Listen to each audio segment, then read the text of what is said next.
রহস্যময় পারিবারিক গল্প সম্পূর্ণ অডিও স্ক্রিপ্ট। প্রারম্ভিক অংশ। রান্না করতে গিয়ে হঠাৎ চুলার আগুনে হাতের আঙুল পুড়ে গেল। আমি কি করে চিৎকার করে উঠলাম। ছেলে রান্নাঘরে ছুটে এলো। কি হয়েছে মা? আমি আঙুল দেখিয়ে বললাম, পুড়ে গেছে। সে আমার হাত ধরে দেখল। তারপর হঠাৎ আমার পোড়া আঙুল মুখে নিয়ে ফু দিতে লাগল। আমি বললাম, কি করছিস? সে বলল, এতে ঠান্ডা লাগবে কি? তার মুখের ভেতরে আমার আঙুল ঠান্ডা হচ্ছিল সত্যি। একটু পরে সে আমার আঙুল মুখ থেকে বের করল। বলল, এখন ভাল লাগছে? আমি বললাম, হ্যাঁ। সে আমার পোড়া জায়গা হালকা করে চুমু দিল। আমি অবাক হয়ে তাকালাম। সে বলল, মা, তোমার ব্যথা আমার সহ্য হয় না।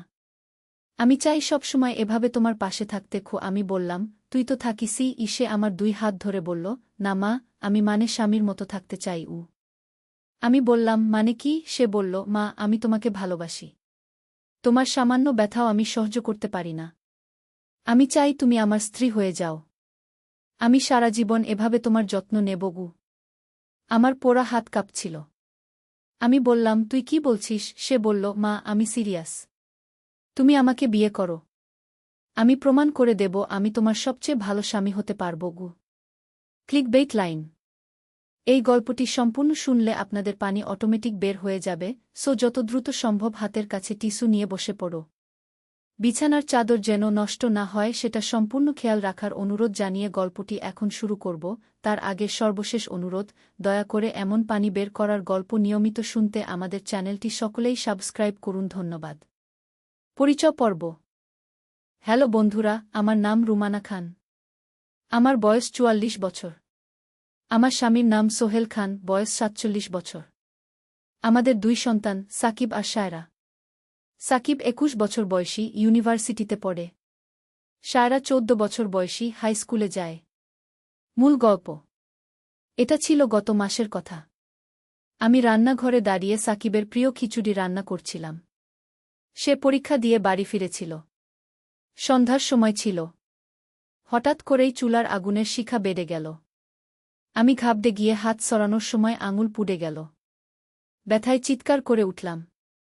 সাকিব তার রুম থেকে দৌড়ে এলো।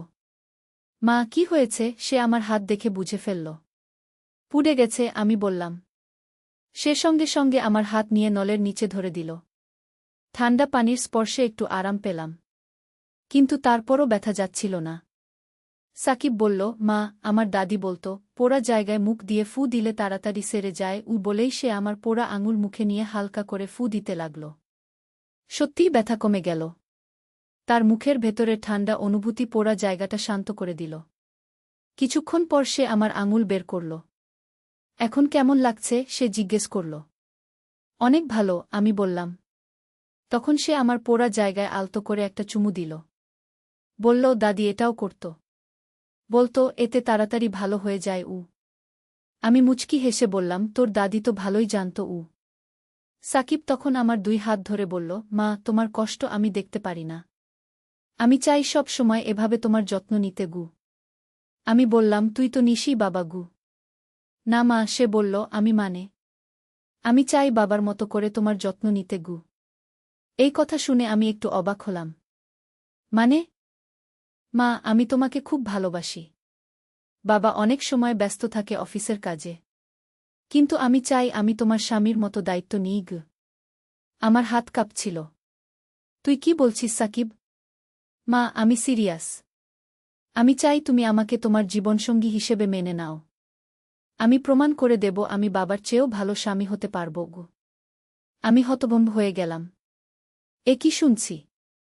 আমার নিজের ছেলে। কিন্তু তখনই শায়রা এসে উপস্থিত হল। মা, দিদি ভাবি ফোন করেছে। বলল আগামীকাল সকালে আসবে। আমি চমকে উঠলাম। আরে হ্যাঁ। আমার ভাবনায় একটা পরিবর্তন এলো। কোন দিদি ভাবি? সাকিব জিজ্ঞেস করল। তোর সেই থিয়েটার গ্রুপের রিনা দিদি, যে তোর সিনিয়র ছিল। মনে আছে না? শায়রা বলল। হঠাৎ করে আমার মনে পড়ল। রিনা সাকিবের থিয়েটার গ্রুপের সিনিয়র মেয়ে। ওরা একসাথে অভিনয় করত। সাকিবের মুখ লাল হয়ে গেল।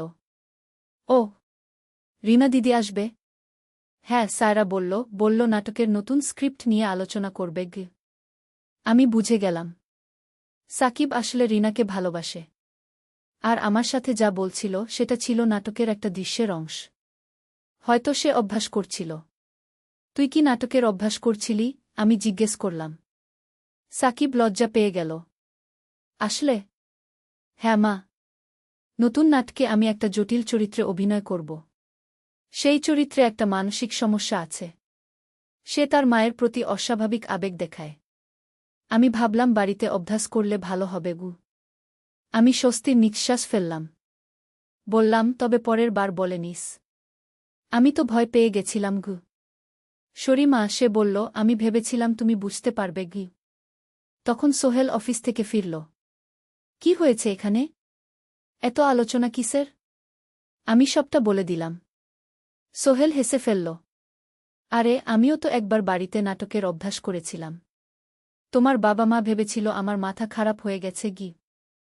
পরদিন সকালে রিনা এলো। সাকিবের সাথে তার নাটক নিয়ে আলোচনা শুনে আমি বুঝতে পারলাম কত জটিল একটা চরিত্র সে পর্দায় ফুটিয়ে তুলবে। রিনা বলল, আন্টি, সাকিব খুব মেধাবী অভিনেতা। এই চরিত্রটা কেবল সেই পারবে গে। আমি গর্বিত হলাম। আমার ছেলে সত্যিই অসাধারণ। কিন্তু এর পরের ঘটনাগুলো আরও রহস্যজনক হয়ে উঠল। সেই রাতে ঘুমের মধ্যে আমি একটা অদ্ভুত স্বপ্ন দেখলাম। আমি দেখলাম আমাদের বাড়ির পেছনের পুরনো কুয়া থেকে একটা আলো বের হচ্ছে। সেই আলোর দিকে তাকিয়ে আছে সাকিব। স্বপ্নে আমি তার কাছে গেলাম। কি দেখছিস? মা, সে বলল, এই কুয়ায় একটা রহস্য আছে। আমাদের পূর্বপুরুষদের একটা গোপন কথা গি। কি রহস্য? এই বাড়িতে একবার একটা অভিশাপ পড়েছিল। কোনো এক পুরনো ঘটনার কারণে গি। স্বপ্ন থেকে জেগে উঠে আমি ঘাবড়ে গেলাম। এ কি দেখলাম? পরদিন সকালে সাকিবকে জিজ্ঞেস করলাম, তুই কি আমাদের পারিবারিক ইতিহাস নিয়ে কিছু জানিস? সে অবাক হয়ে বলল, না তো মা। কেন? আমি স্বপ্নের কথা বললাম। সে শুনে হেসে ফেলল। মা, তুমি তো নাটকের প্রভাবে পড়ে গেছ। কাল রিনা দিদি যে গল্প বলেছিল সেটাই তোমার মনে গেঁথে গেছে গি। সত্যি, রিনা বলেছিল তাদের নাটকের গল্পে একটা পুরনো বাড়ি আছে যেখানে ভূত আছে। কিন্তু সেদিন দুপুরে আরও অদ্ভুত কিছু ঘটল। আমি বেড়াদায় কাপড় মেলছিলাম। হঠাৎ দেখি পেছনের কুয়ার কাছে একটা ছায়া। আমি কাছে গিয়ে দেখি সাকিব সেখানে দাঁড়িয়ে কি একটা খুঁজছে। কি খুঁজছিস? সে চমকে উঠল। আহ! আসলে আমার কলম পড়ে গেছে এদিকে গিয়ে। কিন্তু আমার মনে হলো সে মিথ্যা বলছে। তার হাতে তো কলম আছেই। সাকিব, তুই কি কোনো কিছু লুকাচ্ছিস আমার কাছ থেকে? সে একটু ইতস্তত করল। তারপর বলল, আসলে মা, আমি আমাদের পারিবারিক ইতিহাস নিয়ে একটা প্রজেক্ট করছি। ইউনিভার্সিটির অ্যাসাইনমেন্ট। তাহলে আমাকে বলিস না কেন? ভাবলাম সারপ্রাইজ দেব। আমাদের পরিবার সম্পর্কে অনেক মজার তথ্য পেয়েছি গু। আমি আগ্রহী হয়ে উঠলাম। কি পেয়েছিস? আমাদের দাদা-দাদির সময়ে এই বাড়িতে একটা গুপ্তধনের গল্প ছিল। বলা হতো এই কুয়ার নিচে সোনার গহনা লুকিয়ে রাখা আছে গু। সত্যি? জানি না। তবে আমি খোঁজ নিয়ে দেখছি গু। সেদিন সন্ধ্যায় সায়রা আমার কাছে এলো। মা, সাকিব ভাই আজকাল অদ্ভুত আচরণ করছে গি। কি রকম? রাতে জেগে থাকে। আর ফোনে কার সাথে যেন গোপন কথা বলে গি। আমার মনে সন্দেহ জাগল। হয়তো সাকিব কোনো মেয়ের সাথে প্রেম করছে। হয়তো রিনার সাথেই। কিন্তু পরদিন রিনা এসে বলল, আন্টি, সাকিব কি অসুস্থ? সে আজকাল আমাদের রিহার্সালে আসছে না গি। তাহলে সে কোথায় যাচ্ছে? সেই রাতে আমি ঠিক করলাম সাকিবের পিছু নেব। মাঝরাতে দেখলাম সে ঘর থেকে বের হয়ে কুয়ার দিকে যাচ্ছে। আমি লুকিয়ে দেখলাম। সে একটা দড়ি দিয়ে কুয়ার ভেতর নামছে। আমি ঘাবড়ে গেলাম। এ কি করছে? অনেকক্ষণ পর সে উঠে এলো। হাতে একটা পুরনো বাক্স। আমি সাহস করে তার কাছে গেলাম। সাকিব, তুই কি করছিস? সে আমাকে দেখে স্তব্ধ হয়ে গেল। মা, তুমি এই বাক্সে কি? সে বাক্স খুলল। ভেতরে ছিল পুরনো কিছু চিঠি, ছবি আর কয়েকটা সোনার গহনা। আমাদের দাদিমার চিঠি, সে বলল, আর তার গহনা। আমি জানতাম এগুলো এখানে আছে গি। তুই কি করে জানলি? দাদি একবার আমাকে বলেছিলেন বিপদের সময় এগুলো কাজে লাগবে গি। আমি চিঠিগুলো পড়লাম। সেখানে লেখা ছিল আমাদের পরিবারের পুরনো ইতিহাস। দাদি লিখেছিলেন তিনি তার গহনা এখানে লুকিয়ে রেখেছেন তার নাতিনাতনীদের জন্য। কিন্তু তুই আমাকে বলিস নাই কেন? মা, আমি চেয়েছিলাম তোমার জন্য একটা সারপ্রাইজ করতে। এই গহনাগুলো দিয়ে তোমার জন্য একটা সুন্দর নেকলেস বানিয়ে দিতে গু। আমার চোখ ভিজে গেল। আমার ছেলে আমার জন্য এত কষ্ট করেছে। তবে রাতের বেলায় কেন? দিনে করতে পারতিস গু। দিনে বাবা বা সায়রা দেখে ফেলত। তাহলে সারপ্রাইজ নষ্ট হয়ে যেত। আমি তাকে জড়িয়ে ধরলাম। তুই কত ভালো ছেলে রে। কিন্তু আমার মনে তখনও একটা প্রশ্ন ছিল। সাকিব, তুই কি করে জানতি যে এগুলো এখানে আছে? সে একটু ইতস্তত করে বলল, আসলে মা, আমার একটা গোপন কথা আছে গু। কি? আমি মাঝে মাঝে দাদিকে স্বপ্নে দেখি। তিনি আমার সাথে কথা বলেন গু। আমি চমকে উঠলাম। সত্যি? হ্যাঁ মা। তিনি আমাকে বলেছিলেন এই জায়গার কথা।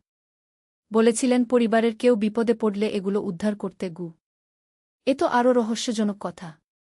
আমি ভাবলাম হয়তো সাকিব আমাকে ভুল বুঝিয়ে বলছে। কিন্তু পরদিন সকালে আরও অবাক করা ঘটনা ঘটল। সোহেল অফিসে যাওয়ার সময় বলল, রুমানা, আমার অফিসে একটা সমস্যা হয়েছে। আমার অ্যাকাউন্টে কিছু টাকা কম দেখাচ্ছে। হয়তো ইনভেস্টমেন্ট লস হয়েছে গি। আমি বুঝলাম সোহেলের আর্থিক সমস্যা হয়েছে। সাকিব সেই কথা শুনে আমার দিকে তাকাল। যেন বলতে চাইছে, দেখো মা, দাদি ঠিকই বলেছিলেন গু। আমি সাকিবের হাত ধরে বললাম, তাহলে এই গহনাগুলো বিক্রি করে বাবাকে সাহায্য করি। সাকিব বলল, না মা, এগুলো বিক্রি করার দরকার নেই। আমার অন্য পরিকল্পনা আছে গি। কি পরিকল্পনা? আমি এই গহনার ছবি তুলে একটা আর্টিকেল লিখব। পুরনো ঐতিহ্যবাহী গহনার উপর। সেটা একটা ম্যাগাজিনে পাবলিশ করব। তাতে ভালো টাকা পাব। আমি বুঝলাম সাকিব কত বুদ্ধিমান। সে গহনা না বেচেও টাকা আয় করার উপায় বের করেছে। পরদিন সাকিব তার পরিকল্পনা অনুযায়ী কাজ শুরু করল। সে গহনাগুলোর ছবি তুলল, সেগুলোর ইতিহাস খুঁজে বের করল। রিনা এসে সাহায্য করল। এই গহনাগুলো তো সত্যিই অনেক পুরনো। এগুলোর ঐতিহাসিক মূল্য অনেক গু। সাকিব একটা সুন্দর আর্টিকেল লিখল আমাদের পারিবারিক ঐতিহ্য নিয়ে। সেই আর্টিকেল একটা বিখ্যাত ম্যাগাজিনে ছাপা হল। শুধু তাই নয়, সেই আর্টিকেল দেখে একটা মিউজিয়াম থেকে ফোন এলো। তারা বলল, আমাদের গহনাগুলো প্রদর্শনীতে রাখতে চায়। তার জন্য তারা ভালো টাকা দেবে। সোহেলের আর্থিক সমস্যার সমাধান হয়ে গেল। আমরা সবাই খুশি হলাম। কিন্তু রহস্য এখানেই শেষ নয়। সেই রাতে আমি আবার স্বপ্ন দেখলাম আমার দাদি আমার কাছে এসেছেন। রুমানা, তিনি বললেন, আমি তোমার ছেলের মাধ্যমে তোমাদের সাহায্য করেছি গু। দাদি, আপনি সত্যিই সাকিবের স্বপ্নে আসেন? হ্যাঁ বেটি। সাকিব আমাদের পরিবারের বিশেষ ছেলে। তার মধ্যে অতীন্দ্রিয় ক্ষমতা আছে। সে মৃত আত্মাদের সাথে যোগাযোগ করতে পারে গু। স্বপ্ন থেকে জেগে উঠে আমি আরও চিন্তিত হয়ে পড়লাম। এসব কি ঘটছে? পরদিন সকালে সাকিবকে জিজ্ঞেস করলাম, তুই কি সত্যিই দাদিকে স্বপ্নে দেখিস? সে একটু লজ্জা পেয়ে বলল, মা, তুমি বিশ্বাস করবে না গি। বলো তো। আমি ছোটবেলা থেকেই মৃত মানুষদের দেখতে পাই। তারা আমার সাথে কথা বলে। দাদিও আমার সাথে মাঝে মাঝে কথা বলেন। আমি হতবাক হয়ে গেলাম। সত্যি বলছিস? হ্যাঁ মা। তবে আমি কাউকে বলি না। মানুষে ভাবে আমি পাগল। আর কার কার সাথে কথা বলিস? আমাদের নানাজি। তিনি মাঝে মাঝে আসেন। আর পাশের বাড়ির রহিম চাচা। উনি গত বছর মারা গেছেন। কিন্তু মাঝে মাঝে আমার কাছে আসেন গু। এ তো আরও অবিশ্বাস্য কথা। কিন্তু সাকিব যেভাবে বলছে, মনে হচ্ছে সে মিথ্যা বলছে না। রহিম চাচা কি বলেন? তিনি বলেন তার ঘরে একটা জরুরি কাগজ আছে। সেটা তার পরিবার খুঁজে পাচ্ছে না। আমি তাদের বলে দিয়েছি গু। সত্যি? হ্যাঁ। তারা খুঁজে পেয়েছে। সেটা ছিল তার ইন্স্যুরেন্সের কাগজ গু। আমি আরও অবাক হলাম। রহিম চাচার পরিবার সত্যিই বলেছিল যে তারা তার ইন্স্যুরেন্সের কাগজ হারিয়ে ফেলেছে। তাহলে সাকিব সত্যি বলছে? মা, সাকিব বলল, তুমি কাউকে বলো না। আমি চাই না মানুষে আমার সম্পর্কে ভুল ভাবুক গো। আমি কথা দিলাম। কিন্তু মনের মধ্যে একটা ভয় কাজ করতে লাগল। সেই দিনই সন্ধ্যায় আরও অদ্ভুত ঘটনা ঘটল। সায়রা স্কুল থেকে ফিরে কাঁদতে কাঁদতে এলো। কি হয়েছে মা? আমি জিজ্ঞেস করলাম। আমাদের ক্লাসের রিমা মারা গেছে, সায়রা কাঁদতে কাঁদতে বলল। কি? কি করে? অ্যাক্সিডেন্ট হয়েছে রিকশায় স্কুল যাওয়ার সময়। আমি খুব দুঃখ পেলাম। রিমা খুব ভালো মেয়ে ছিল। রাতের বেলায় সাকিব আমার কাছে এলো। তার মুখ ফ্যাকাশে। মা, রিমা আমার কাছে এসেছে গি। কি? সে বলছে তার মা খুব কাঁদছে। সে চায় তার মাকে বলতে যে সে ভালো আছে গি। আমার গা ছমছম করে উঠল। তুই কি বলছিস সাকিব? মা, রিমা বলেছে তার মায়ের কাছে একটা বার্তা পৌঁছে দিতে গু। কি বার্তা? সে বলেছে তার মা যেন তার ড্রয়ারের তলায় লুকানো চিঠিটা খুঁজে বের করে। সেখানে সে তার মায়ের জন্য কিছু লিখেছে গু। আমি সিদ্ধান্ত নিলাম পরীক্ষা করে দেখব। পরদিন আমি রিমার মায়ের কাছে গেলাম। আপা, আমি বললাম, একটা কথা বলি। রিমা কি তার ড্রয়ারে কোনো চিঠি রেখেছিল? রিমার মা অবাক হয়ে বলল, আমি তো খুঁজে দেখিনি। কেন? একবার দেখুন তো। আমরা রিমার রুমে গিয়ে ড্রয়ার খুললাম। নিচের দিকে একটা চিঠি পেলাম। রিমার মা চিঠি পড়ে কাঁদতে লাগলেন। সেখানে রিমা লিখেছিল, মা, আমি তোমাকে খুব ভালোবাসি। তুমি আমার জন্য দুঃখ করো না। আমি সবসময় তোমার পাশে থাকব। রিমার মা আমাকে জড়িয়ে ধরে বললেন, তুমি কি করে জানলে? আমি কি বলবো? সাকিবের কথা বলবো। সেই রাতে সাকিব বলল, মা, রিমা এখন খুশি। সে বলেছে তার মা এখন আর কাঁদবে না গি। আমি বুঝে গেলাম সাকিব সত্যিই অতীন্দ্রিয় ক্ষমতার অধিকারী। কিন্তু এই ক্ষমতা কি তার জন্য নিরাপদ? পরের কয়েক সপ্তাহে সাকিবের আচরণ আরও অদ্ভুত হয়ে উঠল। সে রাতের বেলায় জেগে থাকত। দিনে ক্লান্ত থাকত। একদিন রিনা এসে বলল, আন্টি, সাকিব নাটকে এসে অভিনয় করে। কিন্তু সে এত জোরে চিৎকার করে যে সবাই ভয় পেয়ে যায়। আমি বুঝলাম সাকিবের মানসিক অবস্থা খারাপ হয়ে যাচ্ছে। সেই রাতে আমি তার সাথে কথা বললাম। সাকিব, তুই কি অসুস্থ বোধ করছিস? মা, সে বলল, আমার কাছে এখন অনেক মৃত মানুষ আসে। তারা সবাই কিছু না কিছু চায়। আমি ক্লান্ত হয়ে পড়েছি। তুই তাদের কথা শুনিস কেন? আমি পারি না মা। তারা আমাকে ছেড়ে যায় না। আমি ঘাবড়ে গেলাম আমার ছেলের এই অবস্থা দেখে। পরদিন আমি একজন মানসিক চিকিৎসকের কাছে নিয়ে গেলাম। ডাক্তার সাকিবের সাথে অনেকক্ষণ কথা বললেন। তারপর আমাকে ডেকে বললেন, আপনার ছেলের মধ্যে স্কিজোফ্রেনিয়ার লক্ষণ দেখা যাচ্ছে না। তবে সে অতিরিক্ত স্ট্রেসে আছে গু। কি করব? তাকে কিছুদিন বিশ্রাম দিন। আর যেসব অস্বাভাবিক বিষয় নিয়ে সে ভাবে সেগুলো থেকে দূরে রাখুন গু। আমি বাড়ি ফিরে সাকিবের সাথে কথা বললাম। তুই কিছুদিন এই অতীন্দ্রিয় বিষয় নিয়ে ভেব না। নাটকে মন দাও। সাকিব বলল, আমি চেষ্টা করব মা গি। কিন্তু সেই রাতেই আবার অদ্ভুত ঘটনা ঘটল। আমি দেখলাম সাকিব বাগানে দাঁড়িয়ে কারো সাথে কথা বলছে। কিন্তু সেখানে কেউ নেই। আমি কাছে গেলাম। কার সাথে কথা বলছিস? সাকিব চমকে উঠল। কেউ নেই মা গি। কিন্তু আমি দেখলাম তুই কথা বলছিস গু। সে মাথা নিচু করে বলল, আমি নিজের সাথে কথা বলছিলাম গু। আমি বুঝলাম সে মিথ্যা বলছে। পরদিন আমি সোহেলের সাথে পুরো বিষয়টা নিয়ে আলোচনা করলাম। সোহেল বলল, আমার মনে হয় সাকিব কোনো মানসিক সমস্যায় ভুগছে। আমাদের আরও ভালো চিকিৎসকের কাছে নিয়ে যেতে হবে গু। কিন্তু সেই রাতেই সবকিছু পাল্টে গেল। রাত 2টার সময় আমি একটা চিৎকার শুনলাম সাকিবের রুম থেকে। আমি দৌড়ে গিয়ে দেখি সাকিব বিছানায় বসে কাঁপছে। কি হয়েছে মা? সে ভয়ে ভয়ে বলল, আমি একটা ভুল করে ফেলেছি গু। কি ভুল? আমি একটা খারাপ আত্মাকে ডেকে ফেলেছি। সে এখন আমার পিছু নেয়নি গু। আমার রক্ত ঠান্ডা হয়ে গেল। কি বলছিস তুই? আমি আজ একটা পুরনো বই পড়ছিলাম। সেখানে মৃত আত্মা ডাকার মন্ত্র ছিল। আমি কৌতূহলে পড়ে ফেলেছি গু। তারপর একটা ভয়ঙ্কর ছায়া এসেছে। সে বলেছে এখন সে এই বাড়িতে থাকবে গি। আমি আর সহ্য করতে পারলাম না।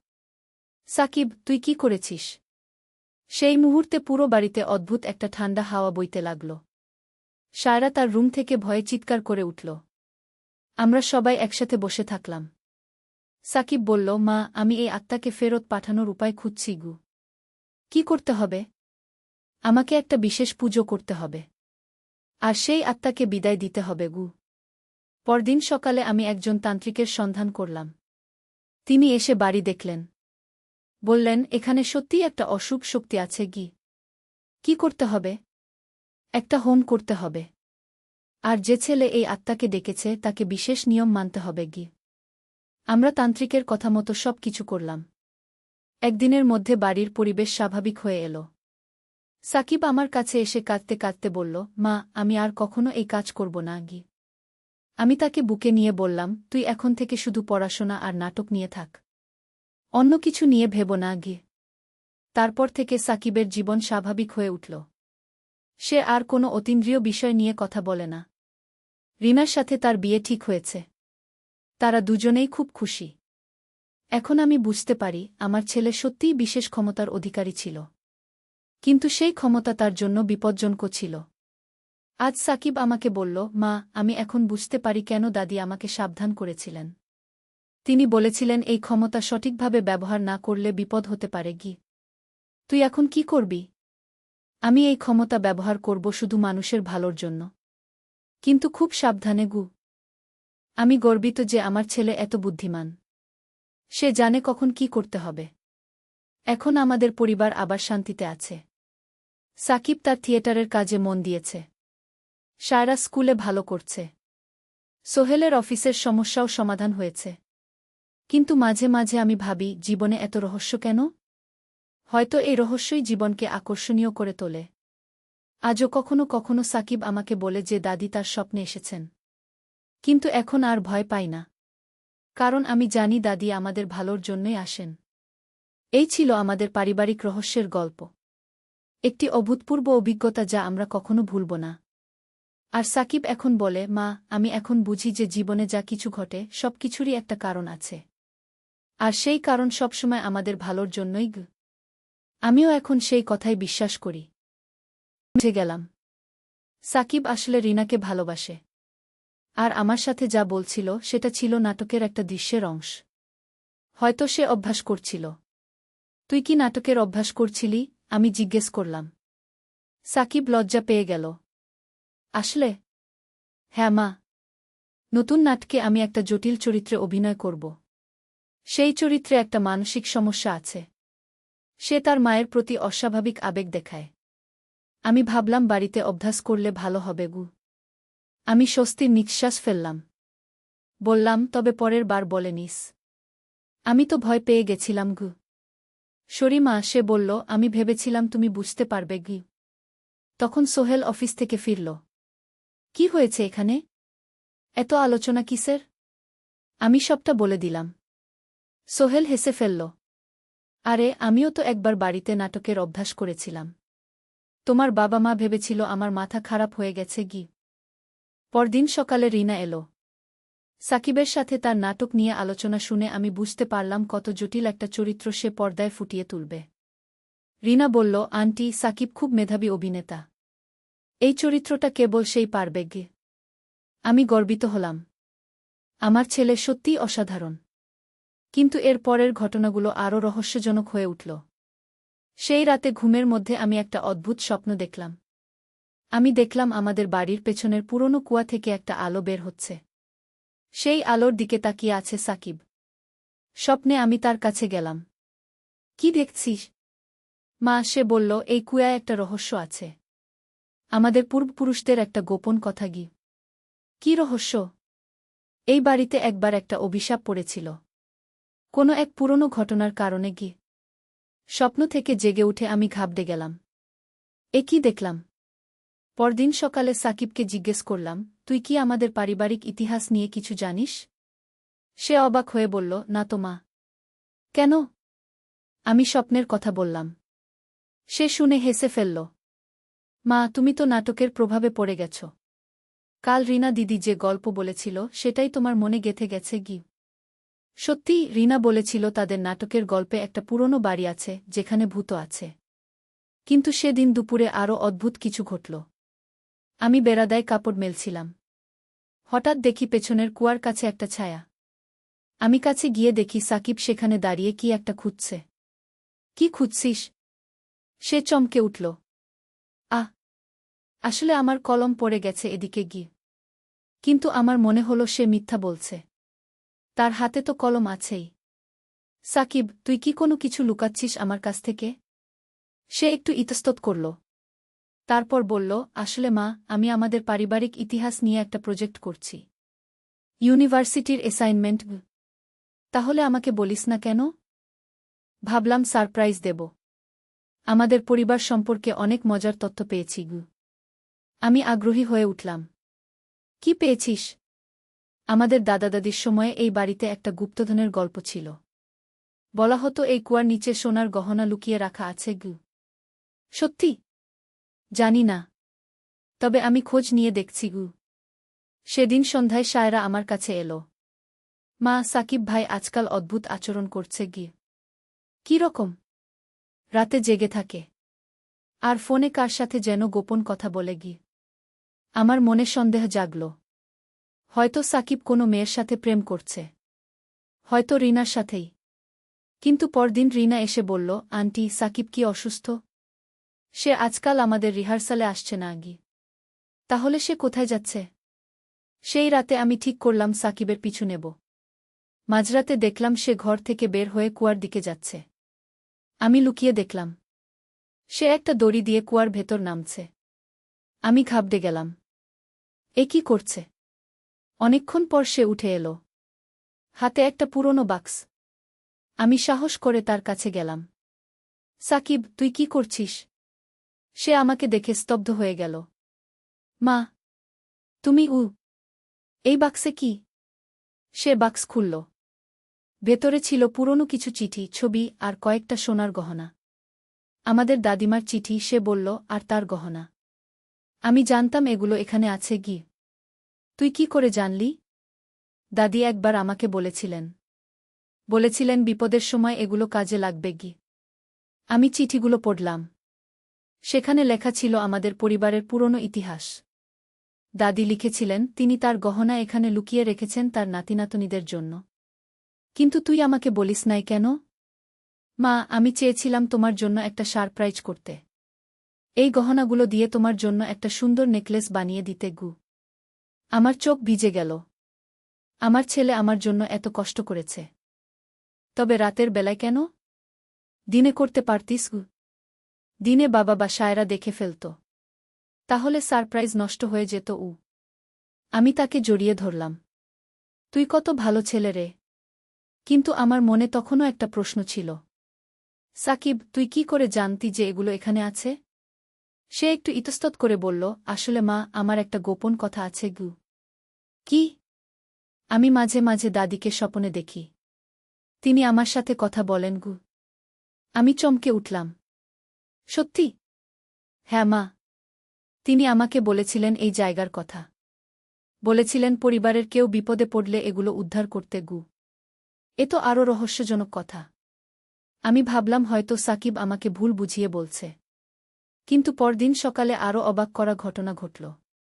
সোহেল অফিসে যাওয়ার সময় বলল, রুমানা, আমার অফিসে একটা সমস্যা হয়েছে। আমার অ্যাকাউন্টে কিছু টাকা কম দেখাচ্ছে। হয়তো ইনভেস্টমেন্ট লস হয়েছে। আমি বুঝলাম সোহেলের আর্থিক সমস্যা হয়েছে। সাকিব সেই কথা শুনে আমার দিকে তাকাল। যেন বলতে চাইছে, দেখো মা, দাদি ঠিকই বলেছিলেন। আমি সাকিবের হাত ধরে বললাম, তাহলে এই গহনাগুলো বিক্রি করে বাবাকে সাহায্য করি। সাকিব বলল, না মা, এগুলো বিক্রি করার দরকার নেই। আমার অন্য পরিকল্পনা আছে। কি পরিকল্পনা? আমি এই গহনার ছবি তুলে একটা আর্টিকেল লিখব। পুরনো ঐতিহ্যবাহী গহনার উপর। সেটা একটা ম্যাগাজিনে পাবলিশ করব। তাতে ভালো টাকা পাব। আমি বুঝলাম সাকিব কত বুদ্ধিমান। সে গহনা না বেচেও টাকা আয় করার উপায় বের করেছে। পরদিন সাকিব তার পরিকল্পনা অনুযায়ী কাজ শুরু করল। সে গহনাগুলোর ছবি তুলল, সেগুলোর ইতিহাস খুঁজে বের করল। রিনা এসে সাহায্য করল। এই গহনাগুলো তো সত্যিই অনেক পুরনো। এগুলোর ঐতিহাসিক মূল্য অনেক। সাকিব একটা সুন্দর আর্টিকেল লিখল আমাদের পারিবারিক ঐতিহ্য নিয়ে। সেই আর্টিকেল একটা বিখ্যাত ম্যাগাজিনে ছাপা হল। শুধু তাই নয়, সেই আর্টিকেল দেখে একটা মিউজিয়াম থেকে ফোন এলো। তারা বলল আমাদের গহনাগুলো প্রদর্শনীতে রাখতে চায়। তার জন্য তারা ভালো টাকা দেবে। সোহেলের আর্থিক সমস্যার সমাধান হয়ে গেল। আমরা সবাই খুশি হলাম। কিন্তু রহস্য এখানেই শেষ নয়। সেই রাতে আমি আবার স্বপ্ন দেখলাম আমার দাদি আমার কাছে এসেছেন। রুমানা, তিনি বললেন, আমি তোমার ছেলের মাধ্যমে তোমাদের সাহায্য করেছি। দাদি, আপনি সত্যিই সাকিবের স্বপ্নে আসেন? হ্যাঁ বেটি। সাকিব আমাদের পরিবারের বিশেষ ছেলে। তার মধ্যে অতীন্দ্রিয় ক্ষমতা আছে। সে মৃত আত্মাদের সাথে যোগাযোগ করতে পারে। স্বপ্ন থেকে জেগে উঠে আমি আরও চিন্তিত হয়ে পড়লাম। এসব কি ঘটছে? পরদিন সকালে সাকিবকে জিজ্ঞেস করলাম, তুই কি সত্যিই দাদিকে স্বপ্নে দেখিস? সে একটু লজ্জা পেয়ে বলল, মা, তুমি বিশ্বাস করবে না। বলো তো। আমি ছোটবেলা থেকেই মৃত মানুষদের দেখতে পাই। তারা আমার সাথে কথা বলে। দাদিও আমার সাথে মাঝে মাঝে কথা বলেন। আমি হতবাক হয়ে গেলাম। সত্যি বলছিস? হ্যাঁ মা। তবে আমি কাউকে বলি না। মানুষে ভাবে আমি পাগল। আর কার সাথে কথা বলিস? আমাদের নানাজি। তিনি মাঝে মাঝে আসেন। আর পাশের বাড়ির রহিম চাচা। উনি গত বছর মারা গেছেন। কিন্তু মাঝে মাঝে আমার কাছে আসেন। এ তো আরও অবিশ্বাস্য কথা। কিন্তু সাকিব যেভাবে বলছে মনে হচ্ছে সে মিথ্যা বলছে না। রহিম চাচা কি বলেন? তিনি বলেন তার ঘরে একটা জরুরি কাগজ আছে। সেটা তার পরিবার খুঁজে পাচ্ছে না। আমি তাদের বলে দিয়েছি। সত্যি? হ্যাঁ। তারা খুঁজে পেয়েছে। সেটা ছিল তার ইন্স্যুরেন্সের কাগজ। আমি আরও অবাক হলাম। রহিম চাচার পরিবার সত্যিই বলেছিল যে তারা তার ইন্স্যুরেন্সের কাগজ হারিয়ে ফেলেছে। তাহলে সাকিব সত্যি বলছে? মা, সাকিব বলল, তুমি কাউকে বলো না। আমি চাই না মানুষে আমার সম্পর্কে ভুল ভাবুক। আমি কথা দিলাম। কিন্তু মনের মধ্যে একটা ভয় কাজ করতে লাগল। সেই দিনই সন্ধ্যায় আরও অদ্ভুত ঘটনা ঘটল। সায়রা স্কুল থেকে ফিরে কাঁদতে কাঁদতে এলো। কি হয়েছে মা? আমি জিজ্ঞেস করলাম। আমাদের ক্লাসের রিমা মারা গেছে, সায়রা কাঁদতে কাঁদতে বলল। কি? কি করে? অ্যাক্সিডেন্ট হয়েছে। রিকশায় স্কুল যাওয়ার সময়। আমি খুব দুঃখ পেলাম। রিমা খুব ভালো মেয়ে ছিল। রাতের বেলায় সাকিব আমার কাছে এলো। তার মুখ ফ্যাকাশে। মা, রিমা আমার কাছে এসেছে। কি? সে বলছে তার মা খুব কাঁদছে। সে চায় তার মাকে বলতে যে সে ভালো আছে। আমার গা ছমছম করে উঠল। তুই কি বলছিস সাকিব?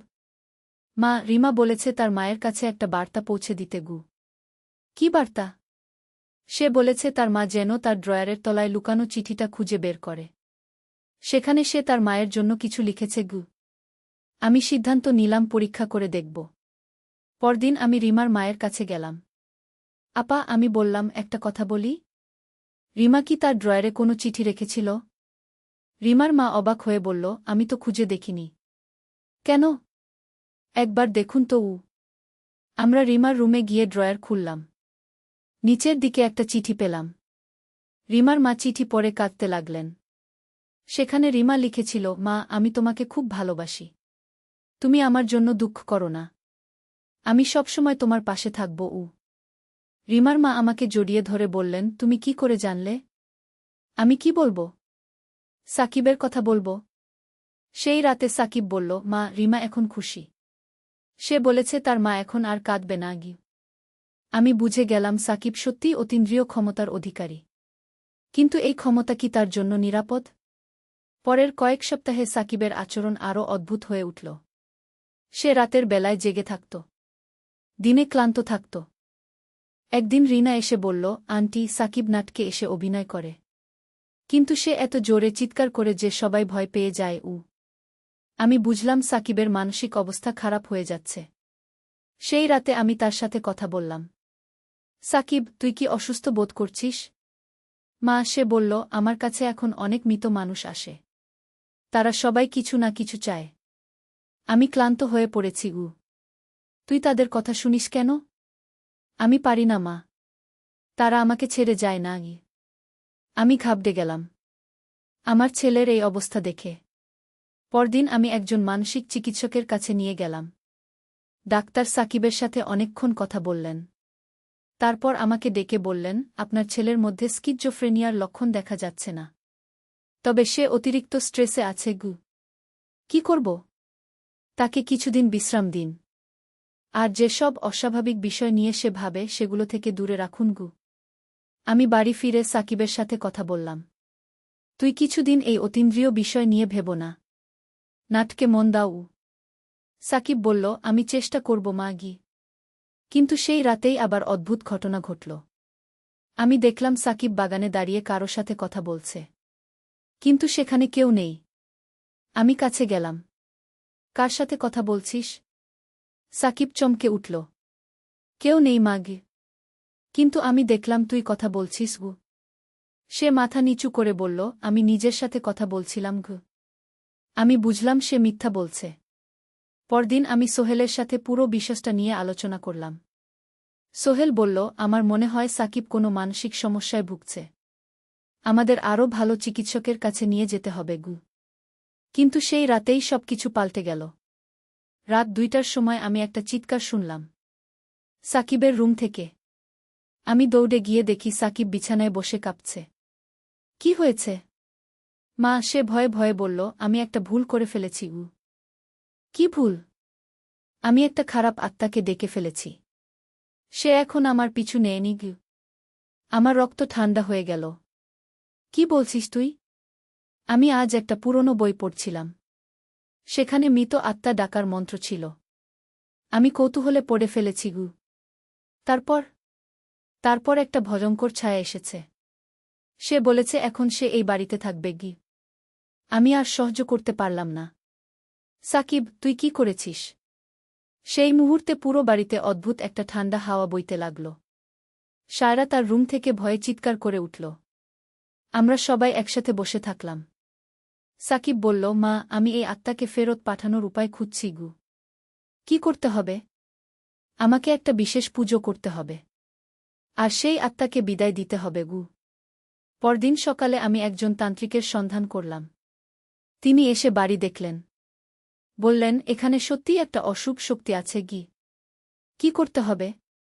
একটা হোম করতে হবে। আর যে ছেলে এই আত্মাকে ডেকেছে তাকে বিশেষ নিয়ম মানতে হবে গি। আমরা তান্ত্রিকের কথা মতো সব কিছু করলাম। একদিনের মধ্যে বাড়ির পরিবেশ স্বাভাবিক হয়ে এল। সাকিব আমার কাছে এসে কাঁদতে কাঁদতে বলল, মা, আমি আর কখনো এই কাজ করব না গি। আমি তাকে বুকে নিয়ে বললাম, তুই এখন থেকে শুধু পড়াশোনা আর নাটক নিয়ে থাক। অন্য কিছু নিয়ে ভেব না গি। তারপর থেকে সাকিবের জীবন স্বাভাবিক হয়ে উঠল।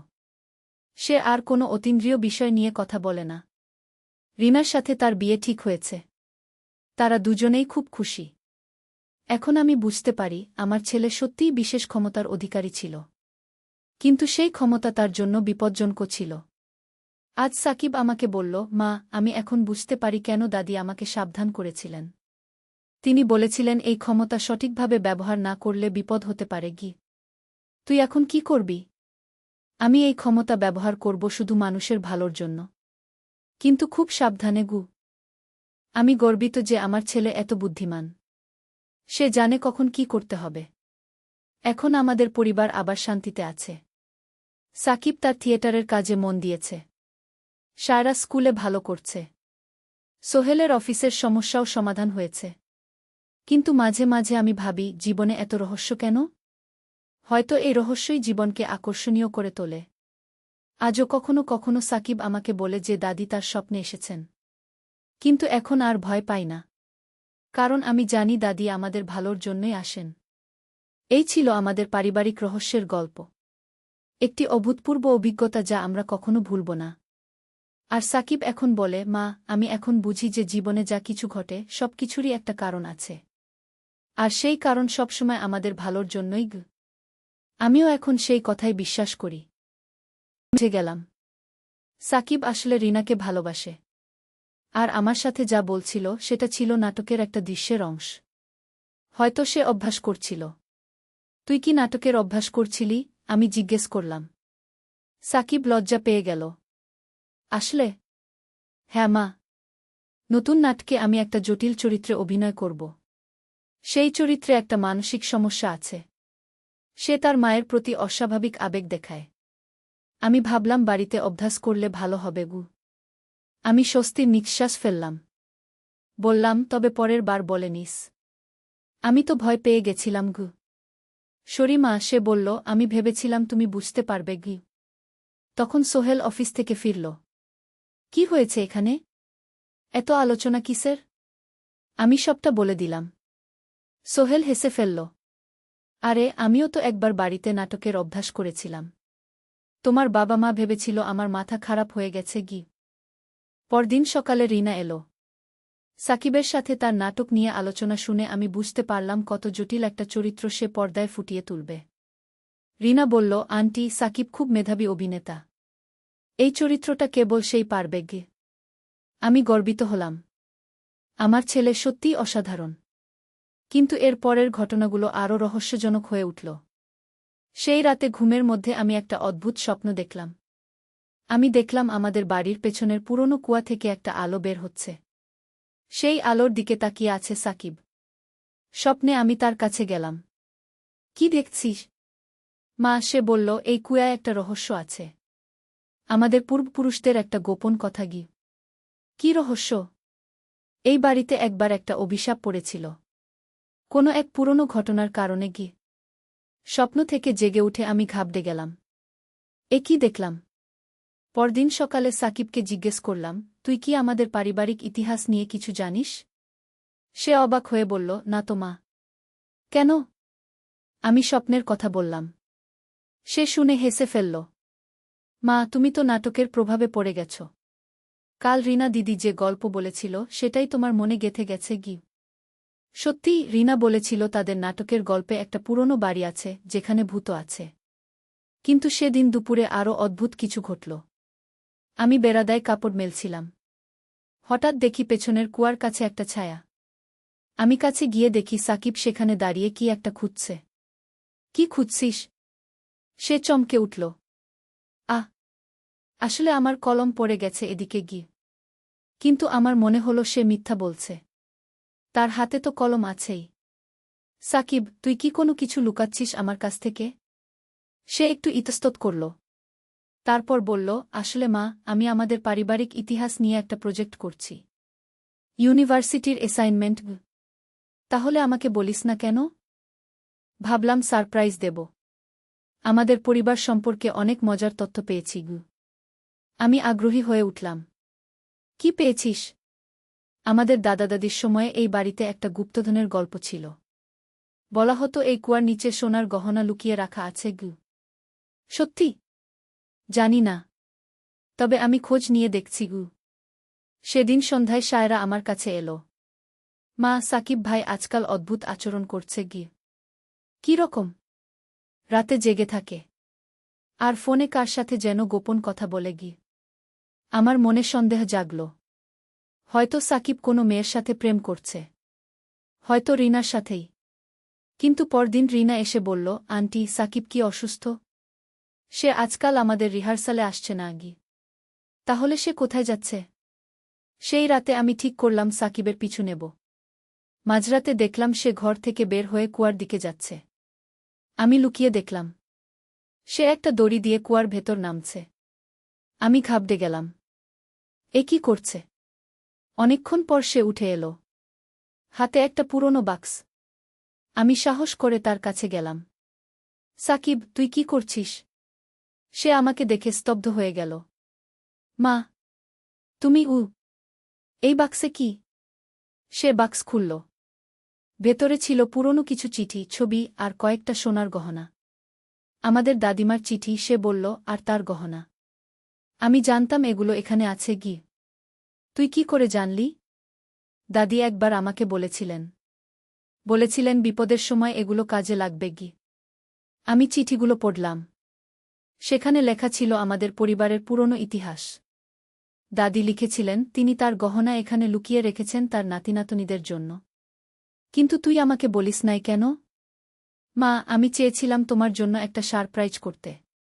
এই গহনাগুলো দিয়ে তোমার জন্য একটা সুন্দর নেকলেস বানিয়ে দিতে গু। আমার চোখ ভিজে গেল। আমার ছেলে আমার জন্য এত কষ্ট করেছে। তবে রাতের বেলায় কেন? দিনে করতে পারতিস গু। দিনে বাবা বা সায়রা দেখে ফেলত। তাহলে সারপ্রাইজ নষ্ট হয়ে যেত। আমি তাকে জড়িয়ে ধরলাম। তুই কত ভালো ছেলে রে।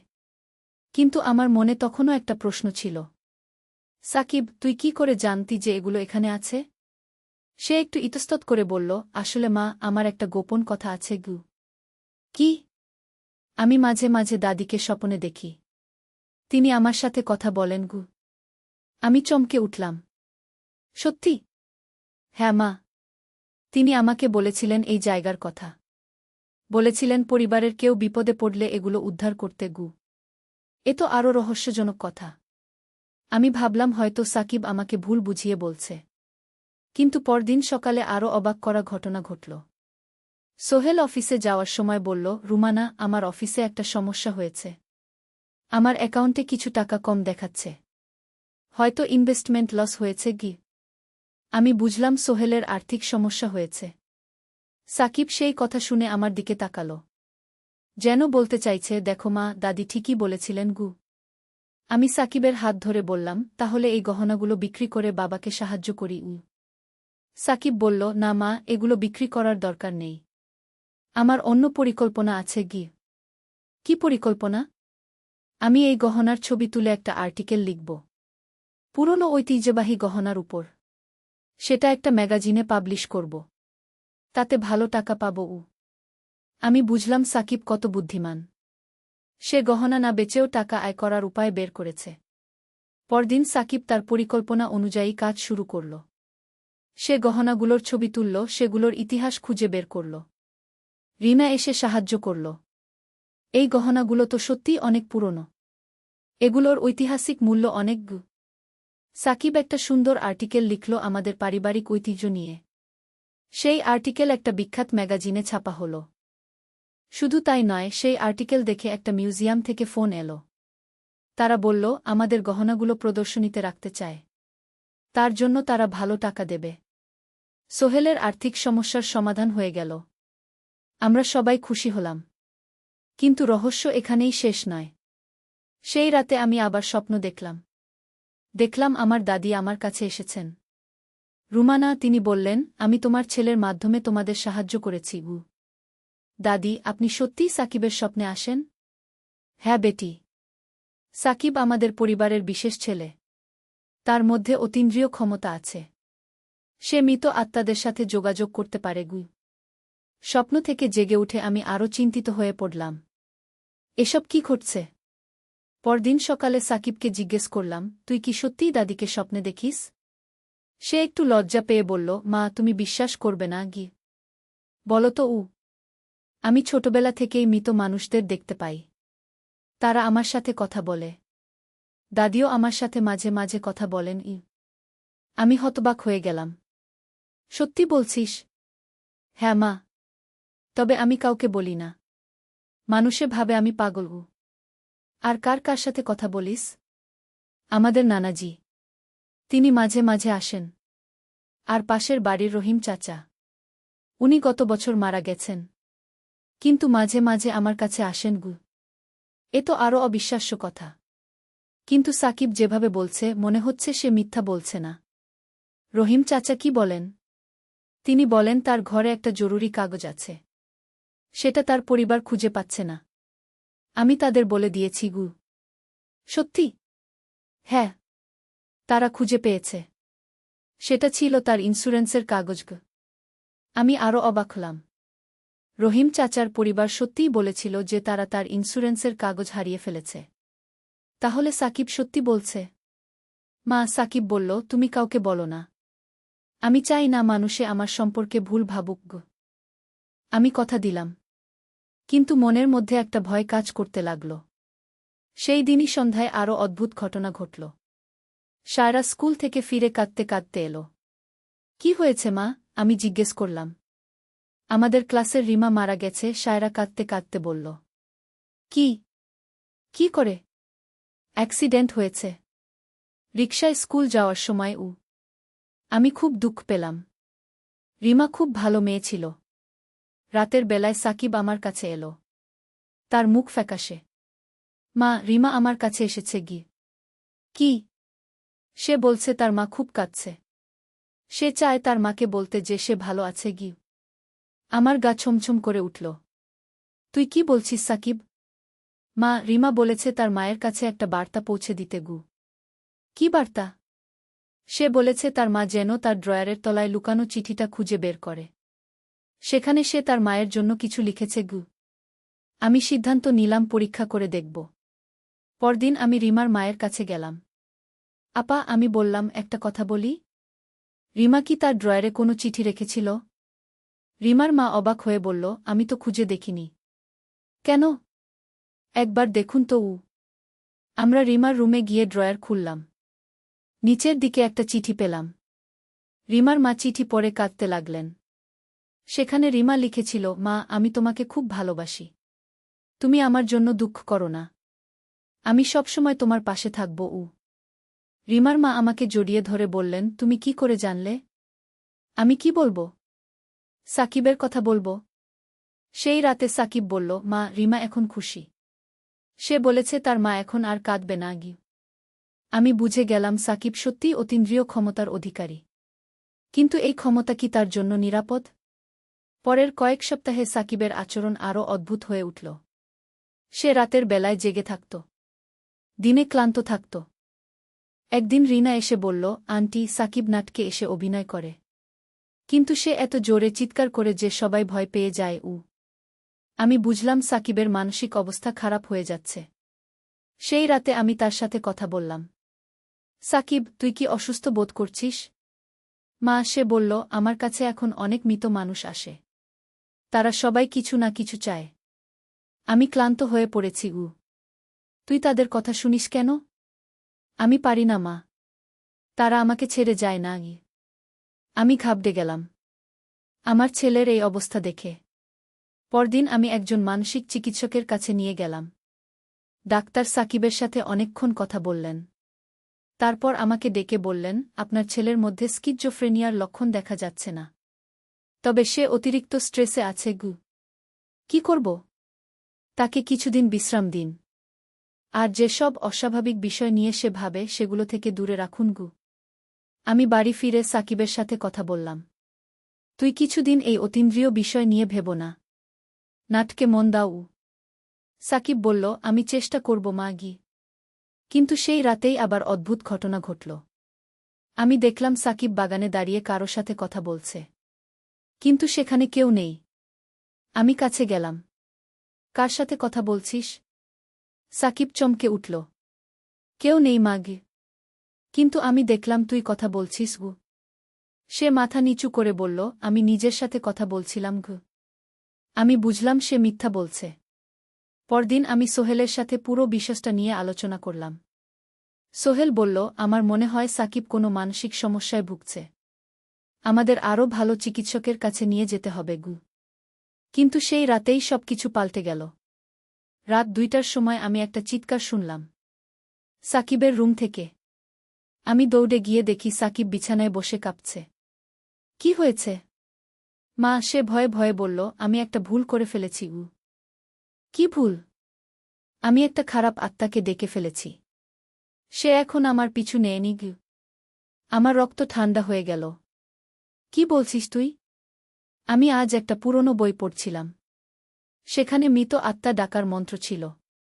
আমি কৌতূহলে পড়ে ফেলেছি। তারপর একটা ভয়ঙ্কর ছায়া এসেছে। সে বলেছে এখন সে এই বাড়িতে থাকবে। আমি আর সহ্য করতে পারলাম না। সাকিব, তুই কি করেছিস? সেই মুহূর্তে পুরো বাড়িতে অদ্ভুত একটা ঠান্ডা হাওয়া বইতে লাগল। সায়রা তার রুম থেকে ভয়ে চিৎকার করে উঠল। আমরা সবাই একসাথে বসে থাকলাম। সাকিব বলল, মা, আমি এই আত্মাকে ফেরত পাঠানোর উপায় খুঁজছি। কি করতে হবে? আমাকে একটা বিশেষ পুজো করতে হবে। আর সেই আত্মাকে বিদায় দিতে হবে। পরদিন সকালে আমি একজন তান্ত্রিকের সন্ধান করলাম। তিনি এসে বাড়ি দেখলেন। বললেন, এখানে সত্যিই একটা অশুভ শক্তি আছে। কি করতে হবে? একটা হোম করতে হবে। আর যে ছেলে এই আত্মাকে ডেকেছে তাকে বিশেষ নিয়ম মানতে হবে। আমরা তান্ত্রিকের কথা মতো সব কিছু করলাম। একদিনের মধ্যে বাড়ির পরিবেশ স্বাভাবিক হয়ে এল। সাকিব আমার কাছে এসে কাঁদতে কাঁদতে বলল, মা, আমি আর কখনো এই কাজ করব না।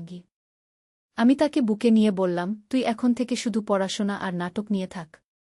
অন্য কিছু নিয়ে ভেব না। তারপর থেকে সাকিবের জীবন স্বাভাবিক হয়ে উঠল। সে আর কোনো অতীন্দ্রিয় বিষয় নিয়ে কথা বলে না। রিনার সাথে তার বিয়ে ঠিক হয়েছে। তারা দুজনেই খুব খুশি। এখন আমি বুঝতে পারি আমার ছেলে সত্যিই বিশেষ ক্ষমতার অধিকারী ছিল। কিন্তু সেই ক্ষমতা তার জন্য বিপজ্জনক ছিল। আজ সাকিব আমাকে বলল, মা, আমি এখন বুঝতে পারি কেন দাদি আমাকে সাবধান করেছিলেন। তিনি বলেছিলেন এই ক্ষমতা সঠিকভাবে ব্যবহার না করলে বিপদ হতে পারে। তুই এখন কি করবি? আমি এই ক্ষমতা ব্যবহার করব শুধু মানুষের ভালোর জন্য। কিন্তু খুব সাবধানে। আমি গর্বিত যে আমার ছেলে এত বুদ্ধিমান। সে জানে কখন কি করতে হবে। এখন আমাদের পরিবার আবার শান্তিতে আছে। সাকিব তার থিয়েটারের কাজে মন দিয়েছে। সায়রা স্কুলে ভালো করছে। সোহেলের অফিসের সমস্যাও সমাধান হয়েছে। কিন্তু মাঝে মাঝে আমি ভাবি, জীবনে এত রহস্য কেন? হয়তো এই রহস্যই জীবনকে আকর্ষণীয় করে তোলে। আজও কখনো কখনো সাকিব আমাকে বলে যে দাদি তার স্বপ্নে এসেছেন। কিন্তু এখন আর ভয় পাই না। কারণ আমি জানি দাদি আমাদের ভালোর জন্যই আসেন। এই ছিল আমাদের পারিবারিক রহস্যের গল্প। একটি অভূতপূর্ব অভিজ্ঞতা যা আমরা কখনো ভুলব না। আর সাকিব এখন বলে, মা, আমি এখন বুঝি যে জীবনে যা কিছু ঘটে সবকিছুরই একটা কারণ আছে। আর সেই কারণ সবসময় আমাদের ভালোর জন্যই। আমিও এখন সেই কথাই বিশ্বাস করি। বুঝে গেলাম সাকিব আসলে রিনাকে ভালোবাসে। আর আমার সাথে যা বলছিল সেটা ছিল নাটকের একটা দৃশ্যের অংশ। হয়তো সে অভ্যাস করছিল। তুই কি নাটকের অভ্যাস করছিলি? আমি জিজ্ঞেস করলাম। সাকিব লজ্জা পেয়ে গেল। আসলে? হ্যাঁ মা। নতুন নাটকে আমি একটা জটিল চরিত্রে অভিনয় করব। সেই চরিত্রে একটা মানসিক সমস্যা আছে। সে তার মায়ের প্রতি অস্বাভাবিক আবেগ দেখায়। আমি ভাবলাম বাড়িতে অভ্যাস করলে ভালো হবে। আমি স্বস্তির নিঃশ্বাস ফেললাম। বললাম, তবে পরের বার বলে নিস। আমি তো ভয় পেয়ে গেছিলাম। শরীমা, সে বলল, আমি ভেবেছিলাম তুমি বুঝতে পারবে। তখন সোহেল অফিস থেকে ফিরল। কি হয়েছে এখানে? এত আলোচনা কিসের? আমি সবটা বলে দিলাম। সোহেল হেসে ফেলল। আরে, আমিও তো একবার বাড়িতে নাটকের অভ্যাস করেছিলাম। তোমার বাবা মা ভেবেছিল আমার মাথা খারাপ হয়ে গেছে। পরদিন সকালে রিনা এলো। সাকিবের সাথে তার নাটক নিয়ে আলোচনা শুনে আমি বুঝতে পারলাম কত জটিল একটা চরিত্র সে পর্দায় ফুটিয়ে তুলবে। রিনা বলল, আন্টি, সাকিব খুব মেধাবী অভিনেতা। এই চরিত্রটা কেবল সেই পারবে। আমি গর্বিত হলাম। আমার ছেলে সত্যিই অসাধারণ। কিন্তু এর পরের ঘটনাগুলো আরও রহস্যজনক হয়ে উঠল। সেই রাতে ঘুমের মধ্যে আমি একটা অদ্ভুত স্বপ্ন দেখলাম। আমি দেখলাম আমাদের বাড়ির পেছনের পুরনো কুয়া থেকে একটা আলো বের হচ্ছে। সেই আলোর দিকে তাকিয়ে আছে সাকিব।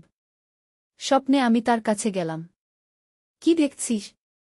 মা, সে বলল, এই কুয়ায় একটা রহস্য আছে। আমাদের পূর্বপুরুষদের একটা গোপন কথা। কি রহস্য? এই বাড়িতে একবার একটা অভিশাপ পড়েছিল।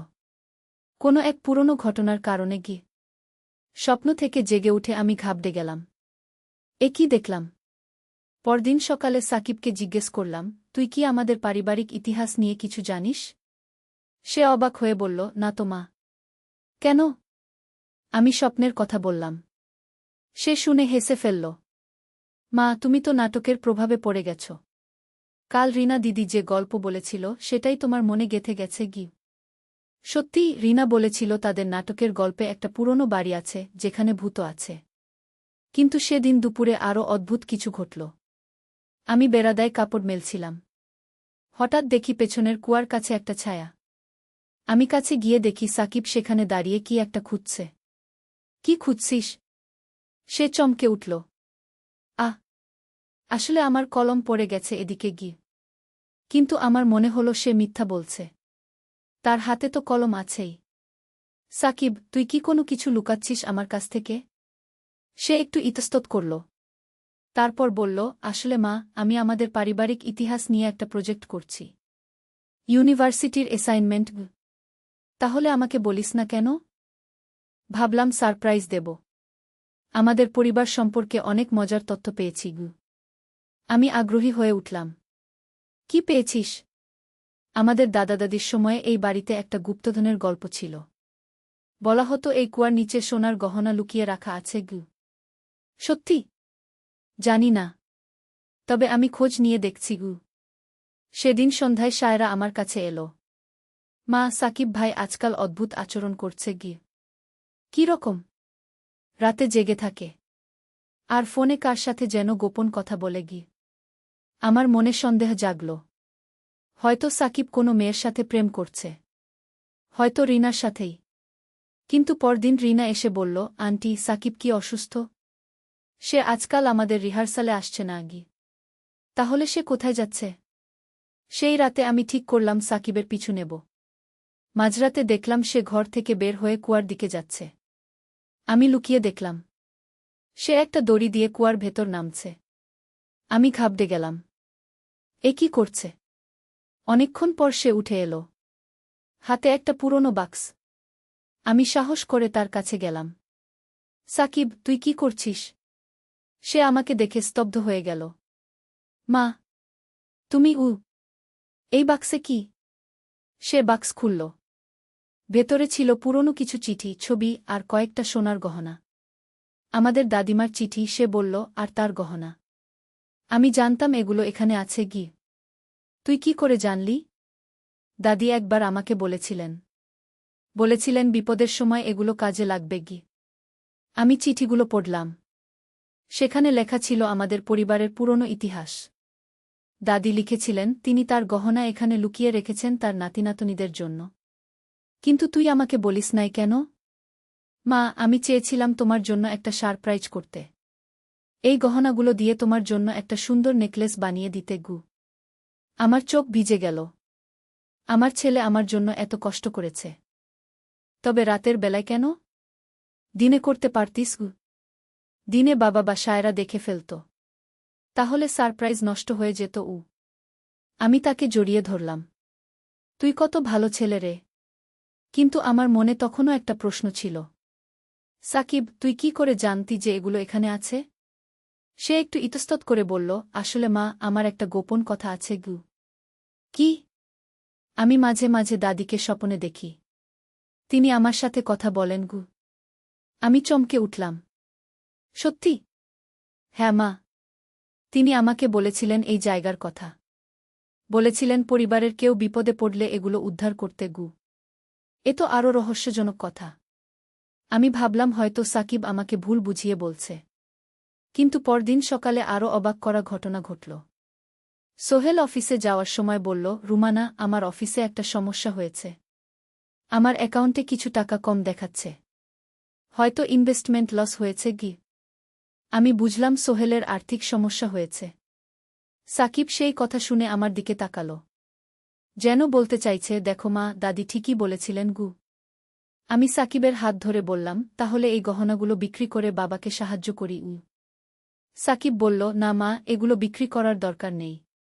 আমার অন্য পরিকল্পনা আছে গি। কি পরিকল্পনা? আমি এই গহনার ছবি তুলে একটা আর্টিকেল লিখব। পুরনো ঐতিহ্যবাহী গহনার উপর। সেটা একটা ম্যাগাজিনে পাবলিশ করব। তাতে ভালো টাকা পাব। আমি বুঝলাম সাকিব কত বুদ্ধিমান। সে গহনা না বেচেও টাকা আয় করার উপায় বের করেছে। পরদিন সাকিব তার পরিকল্পনা অনুযায়ী কাজ শুরু করল। সে গহনাগুলোর ছবি তুলল, সেগুলোর ইতিহাস খুঁজে বের করল। রিনা এসে সাহায্য করল। এই গহনাগুলো তো সত্যিই অনেক পুরনো। এগুলোর ঐতিহাসিক মূল্য অনেক গু। সাকিব একটা সুন্দর আর্টিকেল লিখল আমাদের পারিবারিক ঐতিহ্য নিয়ে।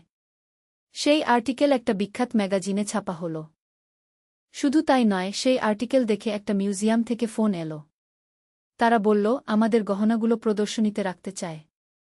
তার জন্য তারা ভালো টাকা দেবে। সোহেলের আর্থিক সমস্যার সমাধান হয়ে গেল। আমরা সবাই খুশি হলাম। কিন্তু রহস্য এখানেই শেষ নয়। সেই রাতে আমি আবার স্বপ্ন দেখলাম আমার দাদি আমার কাছে এসেছেন। রুমানা, তিনি বললেন, আমি তোমার ছেলের মাধ্যমে তোমাদের সাহায্য করেছি গু। দাদি, আপনি সত্যিই সাকিবের স্বপ্নে আসেন? হ্যাঁ বেটি। সাকিব আমাদের পরিবারের বিশেষ ছেলে। তার মধ্যে অতীন্দ্রিয় ক্ষমতা আছে। সে মৃত আত্মাদের সাথে যোগাযোগ করতে পারে গু। স্বপ্ন থেকে জেগে উঠে আমি আরও চিন্তিত হয়ে পড়লাম। এসব কি ঘটছে? পরদিন সকালে সাকিবকে জিজ্ঞেস করলাম, তুই কি সত্যিই দাদিকে স্বপ্নে দেখিস? সে একটু লজ্জা পেয়ে বলল, মা তুমি বিশ্বাস করবে না গি। বলো তো আমি ছোটবেলা থেকেই মৃত মানুষদের দেখতে পাই। তারা আমার সাথে কথা বলে। দাদিও আমার সাথে মাঝে মাঝে কথা বলেন। আমি হতবাক হয়ে গেলাম। সত্যি বলছিস? হ্যাঁ মা। তবে আমি কাউকে বলি না। মানুষে ভাবে আমি পাগল। আর কার কার সাথে কথা বলিস? আমাদের নানাজি। তিনি মাঝে মাঝে আসেন। আর পাশের বাড়ির রহিম চাচা। উনি গত বছর মারা গেছেন। কিন্তু মাঝে মাঝে আমার কাছে আসেন এ তো আরও অবিশ্বাস্য কথা। কিন্তু সাকিব যেভাবে বলছে মনে হচ্ছে সে মিথ্যা বলছে না।